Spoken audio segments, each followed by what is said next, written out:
इसमें चलेगा पाठ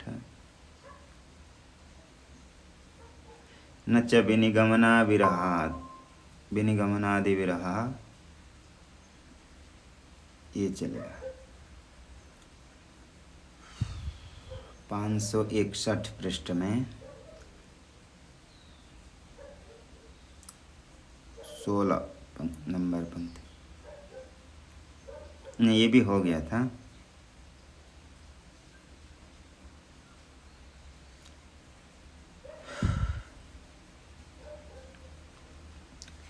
वहीं से ले लेते हैं, कोई नहीं। अच्छा, विनिगमनादि विरह श्रुतित्वा विशेषेण प्रावल्य दौर्बल्य उभयत्रापि तुल्यत्वादिति। ये विचार चल रहा है कि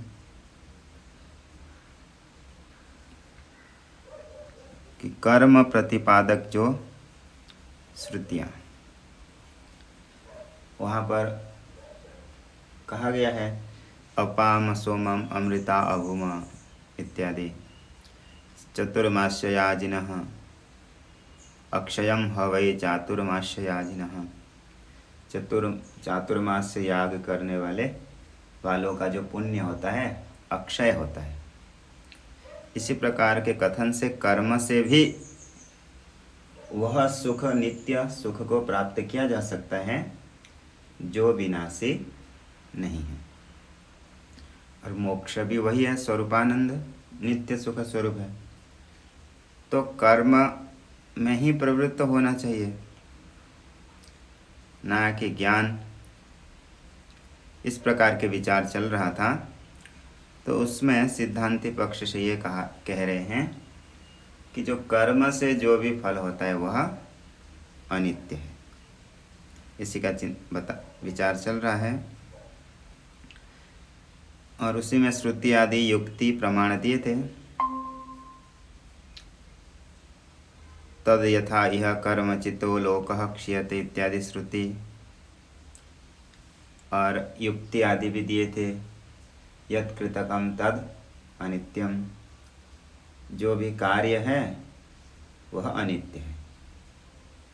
यथा घटः गृहादि, ये युक्ति से सिद्ध है, अनुभव से भी सिद्ध है। इसी प्रकार सिद्धांति के कहने पर मीमांसक भी कह सकता है कि क्या विनिगमना है, एक तरफ पक्षपाती युक्ति, मतलब यह ही ठीक है। इस प्रकार की युक्ति क्या है आपके पास? क्योंकि कर्म के फल को भी नित्य बताने वाले श्रुति हैं और कर्म के फल को अनित्य बताने वाले श्रुति हैं। तो दोनों में से यही श्रेष्ठ है, इस प्रकार की युक्ति तो है नहीं, यही कह रहे। श्रुतित्वा विशेषेण प्रावल्य दौर्बल्यस्य उभयत्रापि तुल्यत्वात्। उभयत्रापि, दोनों ही श्रुति में प्रबलता दुर्बलता के विचार की जा सकती है, समान है।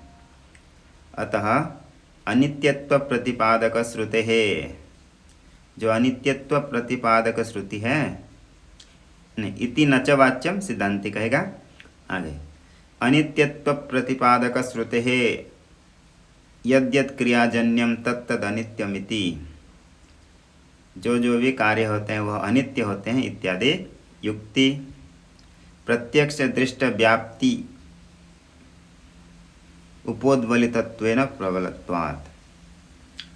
यहाँ पर जो सिद्धांति की श्रुति है, तद यथा कर्मचितो लोकः क्षीयते, कर्म के फल अनित्य होता है, ऐसे कथन करने वाले श्रुति के साथ युक्ति और प्रत्यक्ष प्रमाण आदि है। इसलिए सिद्धांत की जो श्रुति वो बलवती है, बलियसी।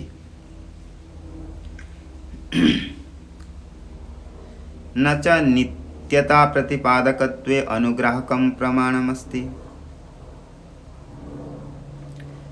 तो फिर पूर्व पक्षी का संशय ऐसे हो सकता है कि आपने कहा कि हमारे श्रुति के साथ अनुग्राहक है, यानी उसके साथ देने के लिए प्रत्यक्ष है और युक्ति है। तो यहाँ पर पूर्व पक्षी कह रहे हैं यदि उसके कोई अनुग्राहक हो जाने मात्र से नित्यता प्रतिपादकत्व, नित्यत्व के प्रतिपादन करने के लिए यदि कोई अनुग्राहक हो जाने मात्र से प्रमाण हो जाएगा, ऐसा तो नहीं होता है। न च नित्यता प्रतिपादकत्वे अनुग्राहकम प्रमाणमस्ति। कोई अनुग्राहक प्रमाण आ गया इतने मात्र से जो नित्यता का प्रतिपादक के प्रति प्रमाण हो जाएगा वह श्रुति, ऐसा नहीं। नित्यता श्रुते दीर्घ काल मात्र पर्यवसन्नत्वात्। और सिद्धांति कह रहा है जो आपके लिए नित्य शब्द का कहा गया है कि चतुर्मास्य याजिनः वै अक्षयम भवति इत्यादि अमृत को प्राप्त किए सोमपान करके, यह दीर्घ काल के लिए भी सामंजस्य बैठ सकता है। सांख्य क्लास में भी बता रहे थे, आभूत संप्लवम स्थानम अमृतत्वम ही भाष्यते। यदि कोई व्यक्ति बहुत लंबे समय तक रहता है तो उसको अमर बोल देते हैं, ये तो कभी मरने वाला नहीं है, ऐसे कह देते हैं।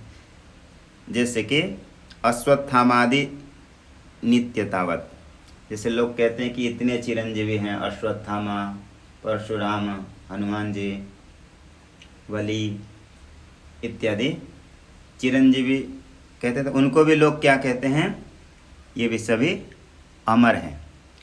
परंतु वह वास्तव में अमर हैं नहीं, वो दीर्घ काल जीवी हैं।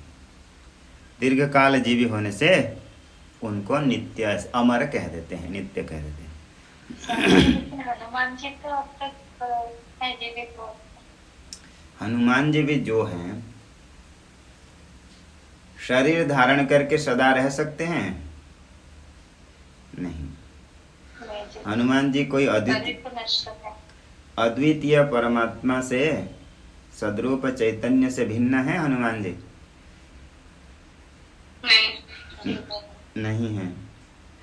वो जब अपने भक्तों को अनुग्रह करने के लिए हनुमान जी का स्वरूप आदि धारण किए हैं और कोई विशेष अवतार आदि लेकर के आए हैं, और उनका जितने काल पर्यंत तक उनकी रहने की जो योजना है पहले से निश्चित है, इतने काल तक वो रहेंगे और सदा ही उसी शरीर में परमात्मा रूप से रहेंगे। ऐसे होगा तो फिर परिच्छिन्न हो जाएंगे, इसलिए नहीं। उनको वो सदा नहीं रहेंगे ऐसे कथन से उनको अनित्यत्व का प्रतिपादन नहीं कर रहे हैं, अपितु उनके व्यापकता को सिद्ध कर रहे हैं कि वो सदा ही रहने वाले हैं और परिच्छिन्न नहीं है, सर्वात्मक रूप से है। अनित्यत्व श्रुतेश्च अन्यथैतुम अशक्यत्वात्। और जो शास्त्र में आया है कि कर्म का फल है, आप उसको अन्य प्रकार से अर्थ नहीं कर सकते कि कर्म के फल अनित्य हैं। इस वाक्य को आप अन्यथा नहीं कर सकते। हाँ, आप इसी वाक्य को अन्यथा कर सकते हैं कि कर्म के फल नित्य कहा गया है कहीं पर, तो उसका आप अन्य प्रकार से अर्थ क्या कर सकते हैं कि ये बहुत लंबे समय तक फल देने वाला है, इसके अधिकार है, अर्थात इसी कर्म का फल बहुत अधिक समय तक मिलता है। इस प्रकार के होने से उसको नित्य कहते हैं। लेकिन जो अन्य श्रुति है कि कर्म का फल अनित्य है ऐसे कहा गया, इसको आप अन्य प्रकार से अर्थ नहीं लगा सकते। अतः ये सिद्ध होता है कि अन्यथा अभावस्य कुत्रापि अदर्शनात्, अन्य प्रकार से अभाव का कहीं पर भी देखा नहीं गया। न च तर्हि नित्यश्रुतेः स्वार्थ प्रत्यवात् अप्रामाण्य प्रसंगः। तो फिर देखिए, मीमांसक ऐसा कहेगा, वेद वाक्य का अन्य अर्थ तो नहीं करना चाहिए।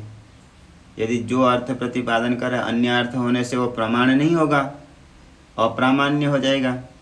जबकि वेद को अप्रामाण्य तो ना आप मानते हैं, सिद्धांति ना हम ही मानते हैं, कोई नहीं मानता है।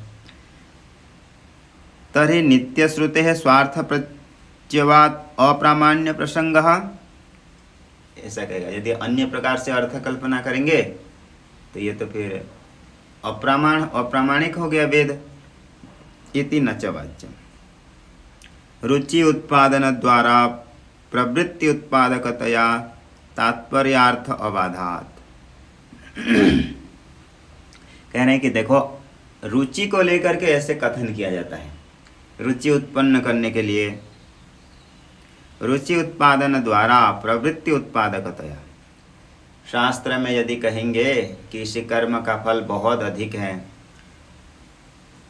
अमृतत्व को प्राप्त कराता है, अथवा कहते हैं ना कि यह देवता बहुत ही जल्दी फल को देने वाला है, ऐसे कहने से क्या होता है, व्यक्ति जो अनुष्ठान करता है उसको धैर्य उसका नहीं होता है, उसमें प्रवृत्ति करता है, उस कार्य में श्रद्धापूर्वक लग जाता है कि नहीं, मैं यदि इतने दिन तक अनुष्ठान कर लूँगा तो मुझे यह फल मिलेगा, ये तो बहुत जल्दी है। इस प्रकार के उसके मन में दृढ़ता आदि आ जाती है। इसीलिए कर्म के साथ साथ कर्म का फल का भी बोधन कराते हैं, ताकि उसमें यजमान आदि का प्रवृत्ति हो। दुकान वाले भी कैसे उसके फायदा गिनाते हैं, ऐसा है, इसी प्रकार से है। ऐसे ही जैसे कि वाक्य आता है, वायुर्वै क्षपिष्टा देवता, वायु शीघ्रगामी देवता है, यह अर्थवाद वाक्य से आता है। तो बोलते हैं इसका किस में तात्पर्य है, लेकिन वायु शीघ्र फल देने वाले देवता, इस प्रकार के वाक्यों का अर्थ करते हैं। तो उसके तात्पर्य का बाध नहीं होता है, तात्पर्य बाध नहीं होने से अप्रामाण्य भी नहीं है। वाच्यार्थे तात्पर्य अभावात्, क्योंकि वाच्यार्थ में तात्पर्य नहीं होता है। तात्पर्य क्या है, वक्ता की जो इच्छा है उसको क्या कहते हैं, तात्पर्य। वक्तुर इच्छा तात्पर्यम। वाच्यार्थ में तात्पर्य नहीं है। जैसे कि कोई व्यक्ति भोजन करने के लिए बैठा है और उसने कहा सैंधवम आनय, तो उस समय क्या लाएंगे, नमक। सैंधव का अर्थ क्या होता है, नमक, सेंधा नमक बोलते हैं। इसी प्रकार सैंधव का अर्थ क्या होता है, अश्व भी होता है, घोड़ा। तो कोई व्यक्ति भोजन करते समय सैंधवम आनय